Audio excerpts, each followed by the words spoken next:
Welcome, everybody, to another episode of Strife's Sanctum podcast. My name is Citizen Strife, and this week, it's talking about anime again. And a lot of shows made a lot of progress, some didn't, and I'm going to talk about them. Let's see here. Let's start with Ascendance of a Bookworm, adopted daughter of an Archduke. I said last week, once the season kind of got in full swing, that it moves fast.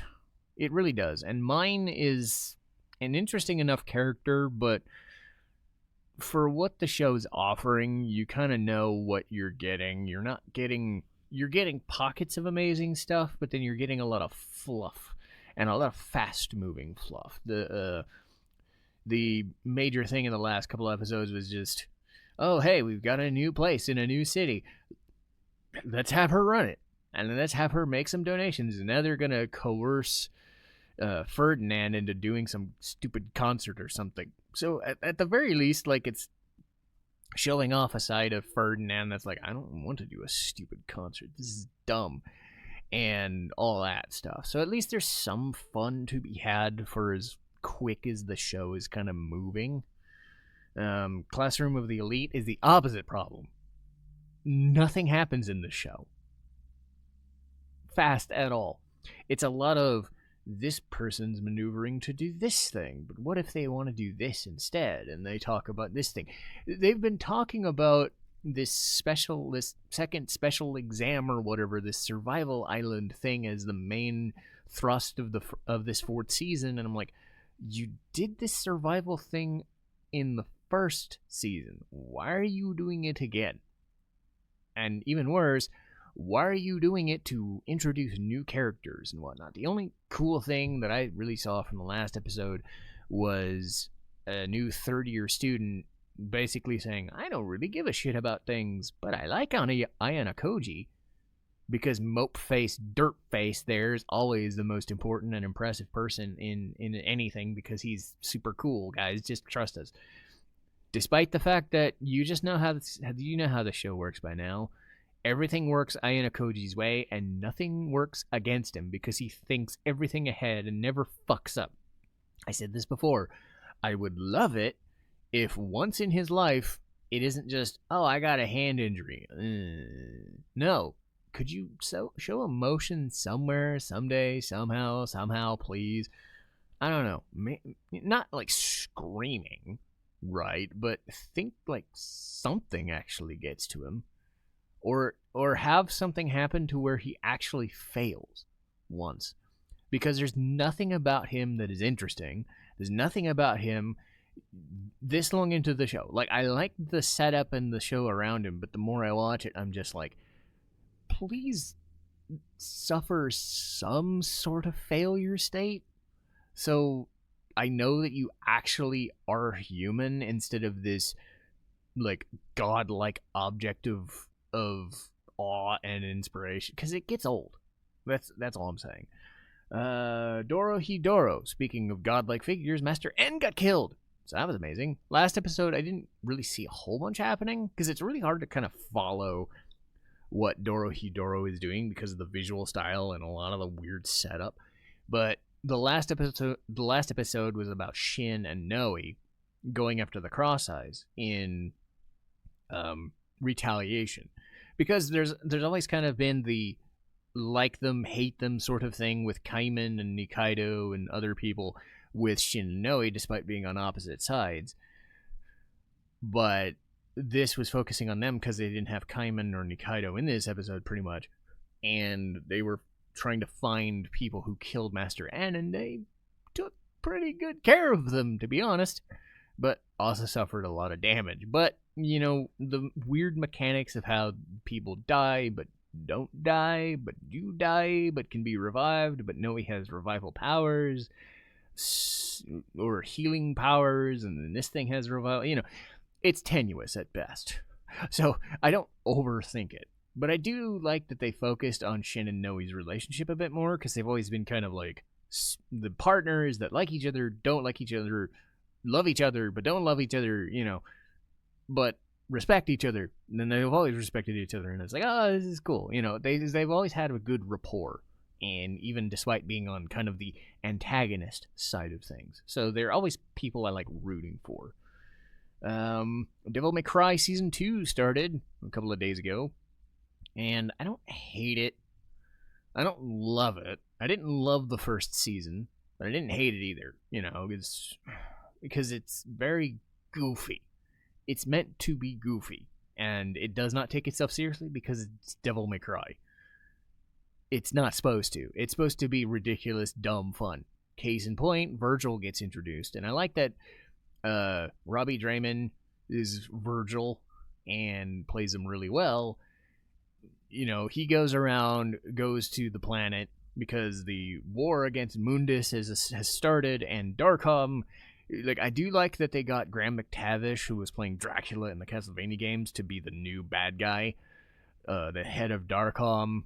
So they had some sequences with him, being evil and junk, but this episode is mostly about Virgil coming to the human world and fighting off Darkholm. It looked like he was going to get subdued for a second, and then he just fights them all off in a crazy fight scene, because of course he fucking did. But if it says anything about how the show operates, they did it to the Bodies Hit the Floor song from Drowning Pool. I mean, they know what this show is, they know what they're trying to do, and they're unashamedly stupid about it. This is like the third or fourth time in their soundtrack. I'm okay with it because the Evanescence song in episode, I think it was about 6 or 7, was fantastic, and it was new. But it says a lot about how dated the show is and where its sensibilities lie when it's basically saying, hey, remember this Rage Against the Machine song? Remember this Drowning Pool song from 2000-ish? We know what our audience is. I don't know. I think it's kind of chintzy, to be perfectly honest. But that's that in a nutshell. Ramparts of Ice was looking good until, again, they keep focusing on Minato and Hikawa as an option. So this episode, they finally started doing Hikawa and Yota again, which I liked. The last couple of episodes were building their relationship, and I kept saying, do that. Focus on that. Focus on that. And then the rug pull, and Yota just sits there at a bench after Hikawa is talking to him and being really nice, and you think something's going there. He says he likes Miki, and her reaction is just she doesn't seem jealous. She's more like, oh, I gotta get them together. But it's you two are together. It works. Damn it. So then they're building back to the Hikawa Minato thing, and I'm God fucking damn it. Can you just not, please? You have the relationship right fucking there. Maybe they're building to something where it's Yota and Miki don't work together, and then you find out Hikawa and Yota are going to be together at the end of the show, but it's just build that fucking relationship. It works so much better. So, again, I'm back where I was a few episodes ago, thinking this show is so fucking wrong. Anyway, a show that isn't going wrong, and is doing pretty much everything right, is Agents of Four Seasons.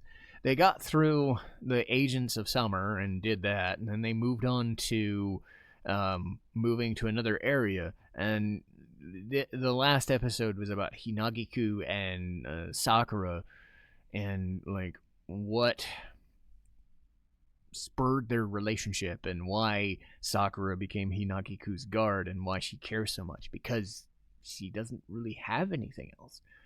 And the story being built, and you just understand their relationship and why they are so closely tied together, why they want to be together, why they want to do their own thing and can't really be against each other. Everybody is trying to force them apart, but Hinagiku is no, I'm still alive, I have all this power, let me be with this person who wants to help me and be my friend and all this shit.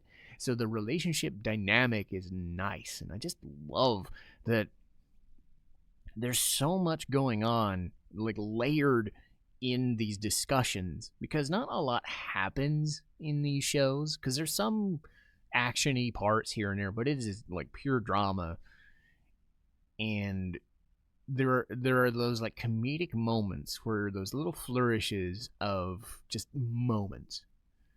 And I would say, Wish Hat Atelier does the same thing in a different way, but it's not trying to be a comedy. It's very effective at It's very effective at like being a tear jerking show. That, man, this is such a good thing. Demons of the Shadow Realm, or Daemons, like, they didn't dub the episodes that I was watching, so I'm hoping they just have a chunk this week and I can catch up. Kill Blue, Norin, and Assassin Guy. How do I remember Norin's name and I don't remember Ogami? I think it's Ogami. So yeah, Ogami is just like, alright, I don't really want to be fiance, but fine, if that's what you need to work, that's fine. And then he gets into this fight with this weird-ass fucking guy, and again, this is basically Sakamoto Days plus Detective Conan, right? So the weird superpower of this new guy is he eats a pacifier, and he's trying to win whatever. Like, he's doing these pacifier-based attacks, and he's saying, I will force you to lose, and if you don't lose, then I will avoid you and leave you alone. And, of course, Ogami just is like, I can handle your shit, no problem. So he does. And the mechanism of this 40-year-old guy in this high schooler's body, being a fiance, or isn't even middle school, I forget. It's like middle schooler? Yeah, it's like early high school, late middle school, something like that. I'm like, to be fair, like, nothing deliberately bad has happened, and I really hope it doesn't. But at least the show recognizes the absurdity, and Ogami is just like, no, I don't want this. So he's taking it more of a father-daughter replacement relationship rather than, I actually like this girl and whatever, I don't want to date her, fuck no. So they're skirting that for now. Again, there's always going to be that lingering, oh no, please don't. But hey, Higehiro, I brought this up with Higehiro when I watched that. They avoided it. They were smart enough to avoid the obvious, because some other shows don't do that, like Koikaze. And I don't know if I'm ever going to talk about Koikaze, because that one actually did the thing. It was disgusting. So, yes, let's hope that Kill Blue does not do that and stays the course and is, decent enough. Needy Girl Overdose. Oh, freaking Christ. Where do you even start with this? This is kind of what Shibo Yugi could have been, but in a different way, if that makes any sense. Like, Shibo Yugi was trying to be a thought-provoking, disturbing show through the lens of killing game stuff. This is like a weird, like, satire of internet culture and streamer culture and influencer culture and the effect of social media, but like every single line is dripping with, how would I describe it? Like, the world is just a mechanism for how you fail in life, but you use social media as a means to better yourself. So the more that you gain followers, the more you have this sense of instability, and use it as a mask to everything in the world that you don't understand. But you use me as a pariah and yet also as an idol. Isn't it amazing? I'll continue to be your idol because I got nothing else to go into my life, but you love me, and it just makes you feel better, doesn't it? It's just a sad, lonely experience, don't you think? Stuff like that. All of the dialogue, barring a few instances of, like, I think it's Kashe, whatever. She's voiced by Erica Mendez. I'll just say Erica's character. More down to earth and trying to kind of bring, like, okay, well, this woman is dealing with some shit. But then every time she talks to the influencer stuff, the influencers and the K-Angel always talk like I just did like 30 seconds ago. So it's very disturbing in a way that I find fun, but I also find exhausting. It's exhausting to deal with this kind of show, so I don't want to binge watch it. Much like Shiba Yugi, I'm gonna hedge my bets on it being creative, but only to a point. Because I remember watching Life Lessons with Uramichi One-san, and that had a more down-to-earth satire about the working life and just everything being kind of stupid, and work life sucks, and it was a little more down-to-earth. Their comedy made sense. This is more trying to be thought-provoking and kind of mindfuck, and I don't know, because this was based on some visual novel or some video game from a few years ago, so maybe the dialogue in that was all this too. So I don't know the subject matter. I'm just going off what the anime is telling me. And the anime is telling me 95% of the dialogue is just introspective satire fluff. And it can be exhausting. Much like watching Don and being just like, God, this stuff is weird. Stop being weird. Give me the stuff I'm kind of enjoying, the down-to-earth stuff. Give me something to latch on to. But at the same time, I watched a commercial for one of the more recent episodes, and one of the weird mindfuck things they do is with K-Angel as a plush doll. And I'm just like, what the fuck? So this show has some what the fuck in it that is going to keep me glued to the TV. Just enough, I think. Marriagetoxin. I don't need to be glued to the TV for this. This hooked me right fucking away. So much so that, like, one of the best things about the season is watching the OP. Kill, kiss. Kill, kill, or kiss. I just love it. Gero and Kinosaki get to the meat of the show, which is this kind of speed dating thing. The first girl is this Robin Hood person who's stealing back artworks that were part of families, and she was part of a rich heiress type thing, but then just threw it all away because she didn't really need it. And Gero saves her from this mess, and then she goes on a date with him, but they kind of it's kind of they hit decent enough, but they don't want to commit. I like that they don't commit too fast, because you got to introduce so many other people, or you might just end up with Kinosaki, who might be a girl in real life instead of just faking it and saying she's a boy. Who knows? I don't know. I think she's still a boy. All signs say to it being a boy, despite looking like a girl and sounding like a girl. I don't know. So maybe that's the rug pull.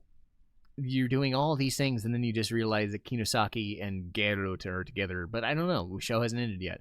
They go to a second girl, and she's my least favorite style of character ever.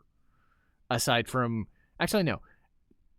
Silent protagonists in video games are probably my least favorite. Bratty, annoying, stupid-ass kids or teenagers are two. I would say my third least favorite archetype in games and shows and whatever are the people with social anxiety disorder. Not because I don't understand it. I do. Social anxiety is an interesting thing, and it's very, fertile ground sometimes. But in an anime context, it doesn't always lead to the most interesting of things. Or a video game context. I said this about Persona 3. Like, Chihiro was one of my least interesting characters to play with, and I just don't really like those types of shy people. I didn't like watching Shy, a superheroine show about a shy girl becoming a shy superheroine. It just slows the show down a lot. I will give Marriagetoxin this. It does have a set of balls on it, where I think the one thing that will make a shy person good is if, like, there's a pseudo second personality, or if there's a breakout moment of, okay, after 2 or 3 episodes, we're finally going to break free, and we're totally going to show you their real personality, and that, like, the social anxiety is just a front or something, And is that right? I don't know. And who knows? Maybe this girl with social anxiety does have social anxiety. Maybe she's using it as a front. Maybe she breaks out of it in the most awesome way possible, and she ends up being like best girl. But for what I'm just seeing, which is like one episode, right? It's the standard. I'm not good with talking to people, and I get nervous, and all these voices in my head, and I don't know. Like, there's only so much you can do with the tried disease, because it is a disease. It is a disorder. I'm not trying to discount the actual disorder. I've seen it in places. I've seen it in public, and I've worked in facilities, back when I was in occupational therapy. Social anxiety is a thing. I just think as a storytelling mechanism, it's a bit... It doesn't really lead to the most interesting people until the other shoe drops. So I kind of wait it out and hope that, okay, it isn't just a shy person to be a shy person. Because they're not the most interesting people to frame shows around. They just aren't, So I'm hoping, and again, this show has all the hype in the world for me, because I'm like, yeah, the first 4 or 5 episodes have been amazing so far. I trust it. I trust there's going to be something about this girl that I'm going to be like, oh, I get it. So I'm waiting on that. So I'm reserving judgment, because if it just turns out that she's just, I'm a shy girl, and I'm like, why would Gato like this person? Especially for the context of, I'm finding a girl to marry?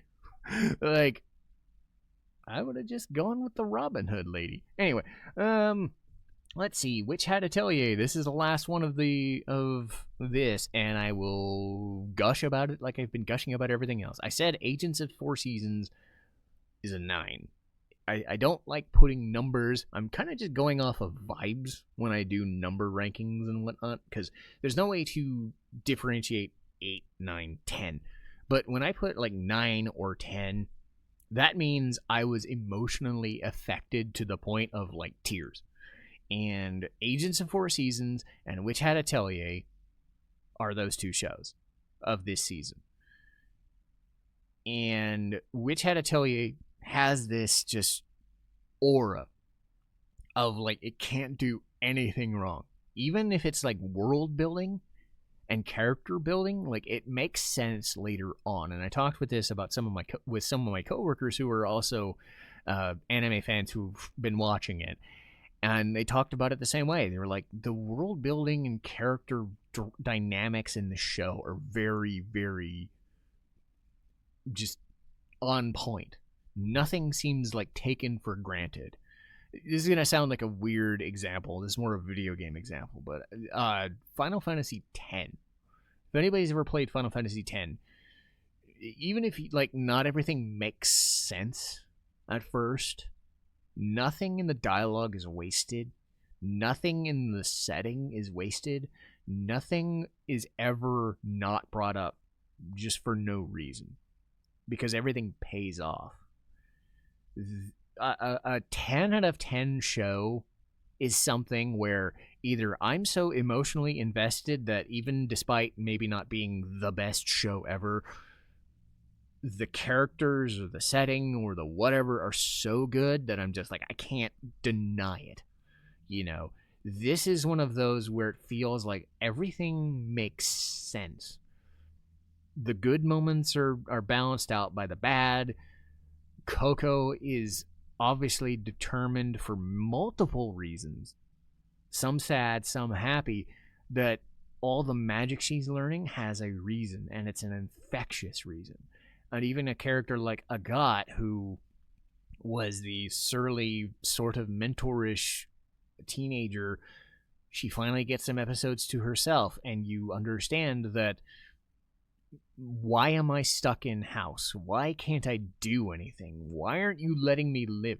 And then you kind of realize, like, Keyfree and the new, like, watcher of the house, the guardian of the house, know that, like, she's not ready, but she insists on it. But there's, like, a dawning moment where it's like, oh, I'm fucking this up, aren't I?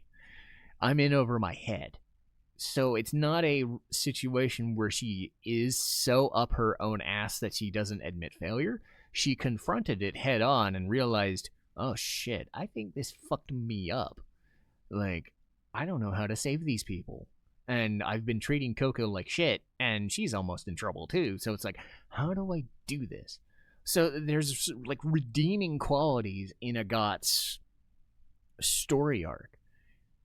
Because you like her, but you know that she's kind of surly and annoying sometimes and, antisocial.